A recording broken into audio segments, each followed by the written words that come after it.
Good morning, everyone. My name is Ylein Castañeda, and today I'm going to talk about gun control in the USA.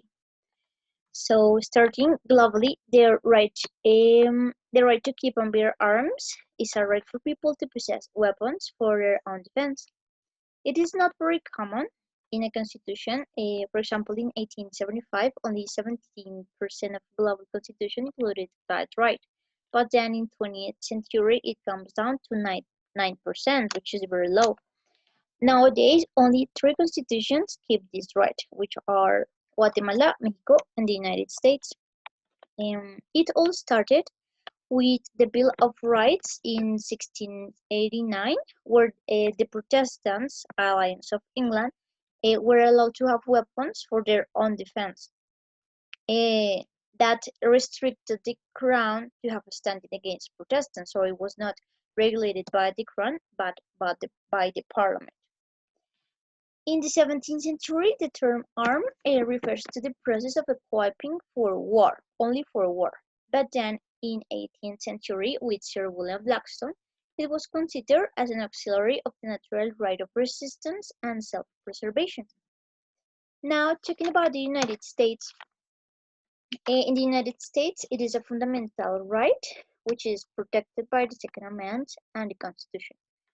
Tells that it says literally, the government will have a well-regulated military, being necessary to the security of a free state. The right of people to keep and bear arms shall not be infringed. And now, how can you buy a gun in the United States? It all depends on the states. There are states where it is very easy, and others where you have to have some requirements. There is an arms fair in the nation every year, which is outside Washington. There, then you can buy guns, and you only need to be 12 years old to buy a gun, and you can find guns from $75, and you don't need any permission on the arms fair. However, there are some states where they have more restrictions because of the massacres that have occurred. Those are New York, California, New Jersey, Massachusetts, and Connecticut. In these cases, you have to cover some requirements. For example, in New Jersey, you have to fill out a form that the state police sends to the FBI, which conducts an investigation that takes between 19 to 180 days. You must also attach the recommendation of your friends that know you from around 5 years and that they have permanent jobs in the USA. As many as many of these requests are denied, there are many specialized lawyers to appeal them. It turned into a popular career to defend people that want to buy a gun. Now we're going to see some examples of some massacres in the United States by firearm, judged between 2015 and 2018, only 3 years. So the first one would be concerned in Las Vegas, where there were 58 dead people. It was a 64-year-old man that fired white shots from his hotel room window into a crowd in Las Vegas in October 2017. Then he committed suicide. The next one would be a gay club in Orlando, which got 49 dead people. A young man opened fire inside the gay club in Orlando on 2016. The attacker was killed by the police, and he pledged obedience to the Islamic State group. And the next one would be a party in California where 14 people died. It was a Muslim couple that invaded an employee party at a social service office in California in December from 2015, and also they were killed by the police. And finally, we have a high school in Florida where there were 17 dead people. It was a 19-year-old that shot students and teachers at Marjorie Stoneman Douglas High School in Florida in February from 2018. Now we're going to make a comparison with Colombia.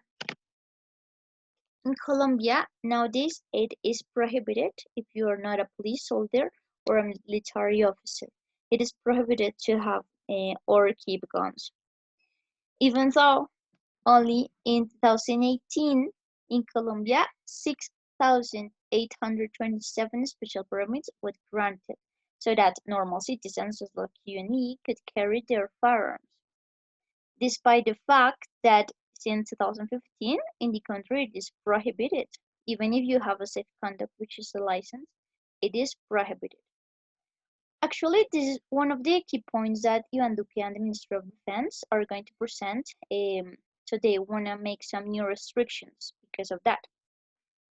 A recent study from the United States Medical Association and the National Heart Observatory reveals that firearms injuries are one of the main causes of death in Colombia.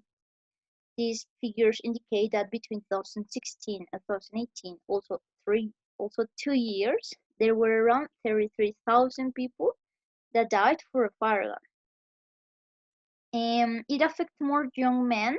It is concentrated in people between 20 and 30 years old, most of the cases for robbery. And now, how can you buy a gun in Colombia? If you want a legal arm, there are two ways where you can find a legal arm. First, for heritage. For example, if your father or your mother have a gun and they died, you can heritage it in a legal way. Also, you can buy one in Indomil, and there you have to fill out some forms. They make you a study, a psychological study, where they see which is your state, why you want the gun, and you can buy it, and it costs from 6 million to 12 million pesos.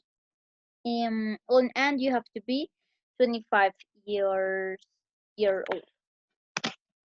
But if you want to buy an illegal arm, it is actually very easy in Colombia. You can find one from 300,000 pesos on the street. If you want to buy to a person in the street, it's pretty easy to get a gun here in Colombia. So that's the reflection about gun control in the United States and also in Colombia. Thank you very much for listening.